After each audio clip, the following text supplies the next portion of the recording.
Y empezaré diciéndoles, o ejemplificándoselos, con el tema que dejamos en la clase de negación del holocausto.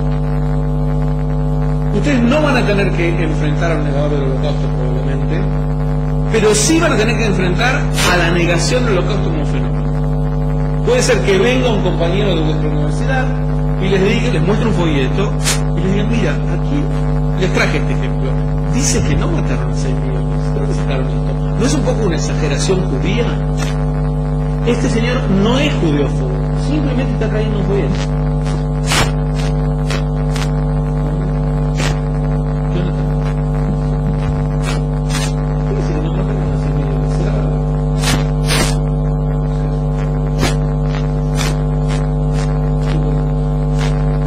Traten de pensar una respuesta inicial.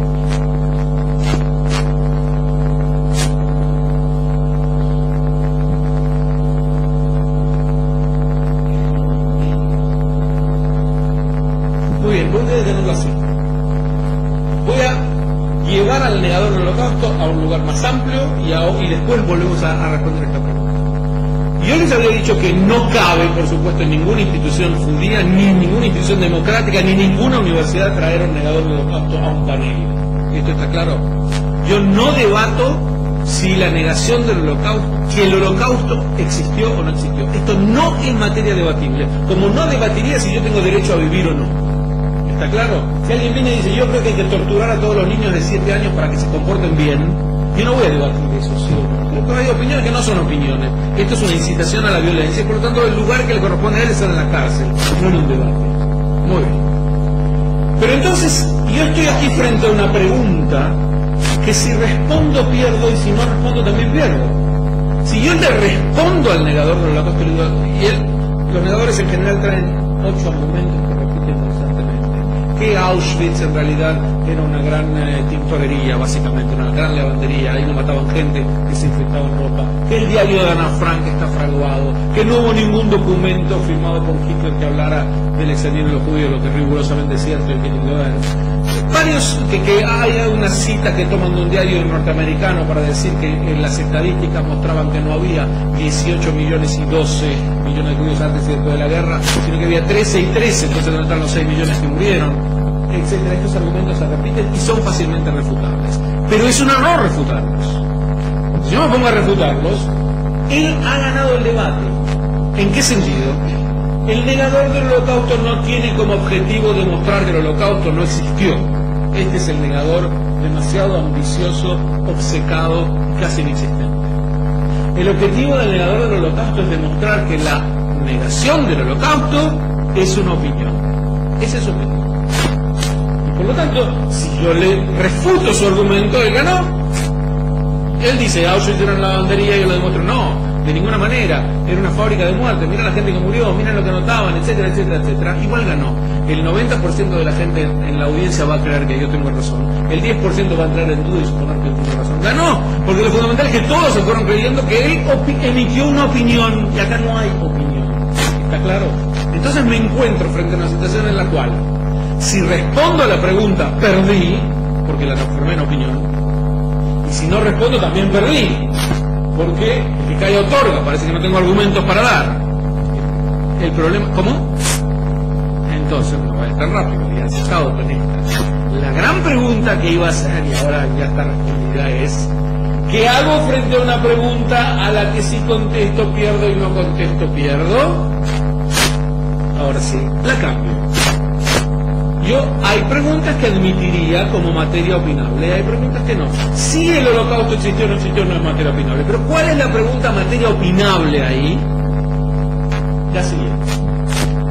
Este señor, que es un neonazi, que es un incitador a la violencia, que es un apologista del delito, este señor que es un intolerante judeófobo que esparce odio por doquier, este señor tiene derecho a emitir estas supuestas opiniones que es el negacionismo. Esta es una materia debatible. Yo, Gustavo Parenti, creo que no tiene derecho, que él debería se le debería prohibir negar. Pero tengo muy buenos amigos, estos de mente abierta, que dicen, lo que él dice es basura, pero tiene derecho a expresarlo. Entre ese amigo de mente abierta. Hay un debate aceptable. Cabe debatir si el negacionista tiene derecho o no tiene derecho a expresar su basura.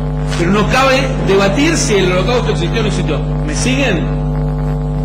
Entonces, si a mí me tocara estar con uno de ellos, inmediatamente llevo la pregunta a si él tiene derecho a hablar o no tiene derecho a hablar.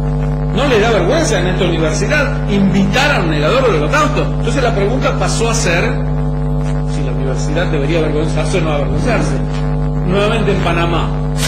Estoy con un señor, yo estoy dando una conferencia sobre Israel hoy, y cuando estoy por irme, uno levanta la mano para hacer una pregunta. Era ya casi al final. Yo tengo un radar para estas cosas. Estaba seguro que esto iba a hablar al final, porque primero era más adulto que el resto de los estudiantes, y además estaba esperando el momento final porque él quería hacer una pregunta y dejar la pregunta, no me importaba lo que yo iba a responder, porque él pregunta.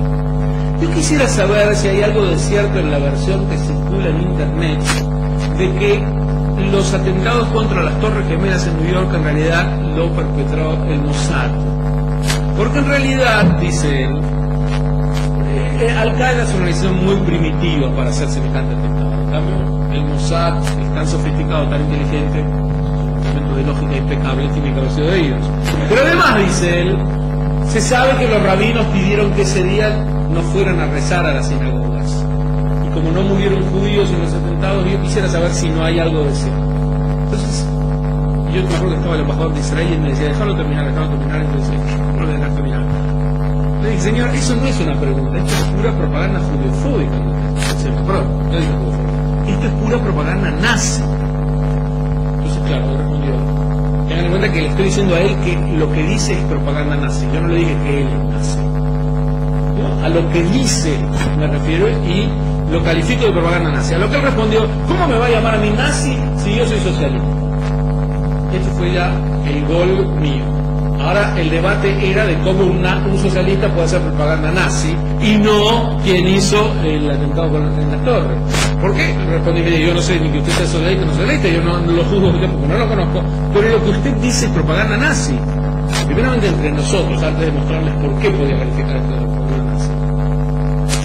Él es el típico caso en donde tira más errores que palabras. Es decir, ¿por dónde puedo empezar yo a contestarle a alguien que me acaba de decir lo que ustedes escucharon? Primero él dice, aparte que estoy citándolo, no estoy inventando la cosa.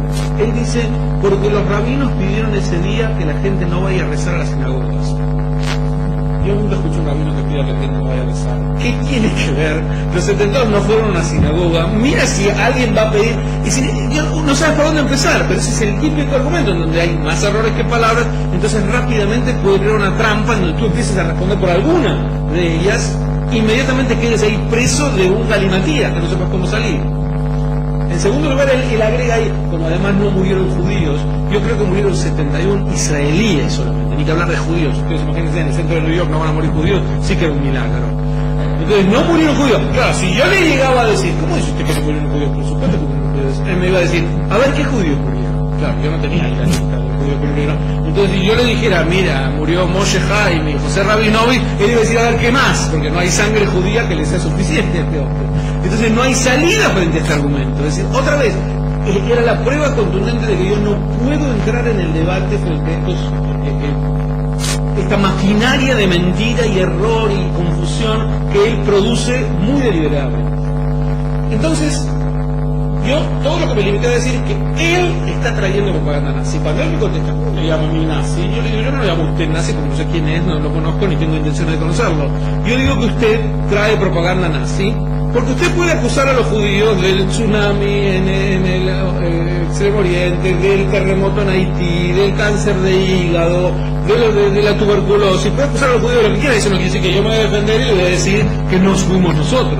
Entonces, usted ya sabe perfectamente quiénes cometieron los atentados, saben los nombres y apellidos, saben dónde se entrenaron, qué pasaporte tenían, qué avión tomaron, todo se sabe, pero usted seguirá diciendo que fueron los judíos los que hicieron el atentado. Si eso no se llama propaganda nazi, dígame usted cómo llamarlo. Lo que he hecho aquí es sencillamente cambiar la pregunta, sacar el orden del día de donde él lo había colocado y no dejarme arrastrar a contestar si fuimos o no fuimos los judíos los que hicieron los atentados contra los judíos. Ahora, volviendo al caso del negador del holocausto, Les he explicado qué hacer frente al negador, pero ustedes no van a tener que estar frente al negador. Pero van a estar frente al folleto que les acabo de mostrar a ustedes. Y cada uno dio una respuesta distinta. Y la pregunta que les hago es, ¿cómo hago yo para cambiar la pregunta? Él vino y me preguntó, ¿pero es cierto que mataron a 6 millones? Mira el folleto.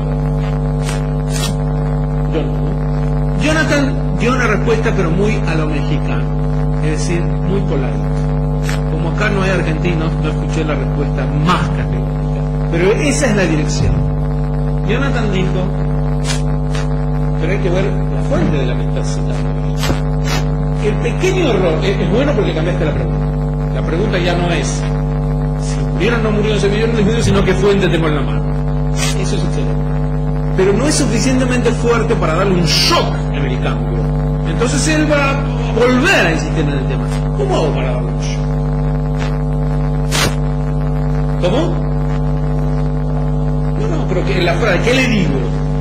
Mira el folleto y en vez de decirle cordialmente, como Jonathan, le puedo decir más categóricamente, ya lo podrían haber aprendido. Pero eso es propaganda nazi. Tú lees propaganda nazi, ten cuidado de lo que lees. Está el folleto nazi en la mano y ya me lo citas. Esto es mucho más fuerte. Entonces él ahí va a decir, no, pará, algo va a decir tratando de defenderse. Pero lo fundamental es que yo le digo, ten cuidado, estás leyendo propaganda nazi. Ahora, esto quiere decir que en cualquier caso yo lo puedo. Él viene y me dice, Israel debería retirarse de las colinas del Golán. Ah, esa es propaganda nazi. No es que cualquier argumento que él me trae. Pero cuando me trae un argumento en donde está o negando el holocausto, o planteando que los judíos dominan el mundo, o que los judíos cometieron un terremoto, a eso sí lo podría haber perfectamente. Hay una demonización clara de los judíos. A eso puedo denominar propaganda nazi. Esto tómalo en cuenta porque revierte inmediatamente la situación. Yo le digo, mira, se lo puedo decir de la mejor manera a tu amigo, pero más contundente en el término. Lo que tú me traes es propaganda nazi. Ten cuidado de lo que lees. Yo te puedo traer un documento que dice que la Tierra es plana. Les cité, creo antes, a The Flat Earth Society, la sociedad de la Tierra plana que existe en California, en donde cualquier idea loca de este planeta existe. Y ahí esta sociedad plantea que aunque hubo 5 siglos de lavado de cerebro, ellos no se dan por vencidos e insisten en que la Tierra es plana y no es redonda. También te puedo traer un folleto. El folleto puede decir cualquier cosa, pero y porque lo dice un folleto ya tiene visos de seriedad, ni que hablar de ser cierto. Entonces tú lo que me estás trayendo es un folleto hecho por nazis. ¿Cómo sabes que es nazi? Porque son los nazis los que intentan de blanquear al nazismo.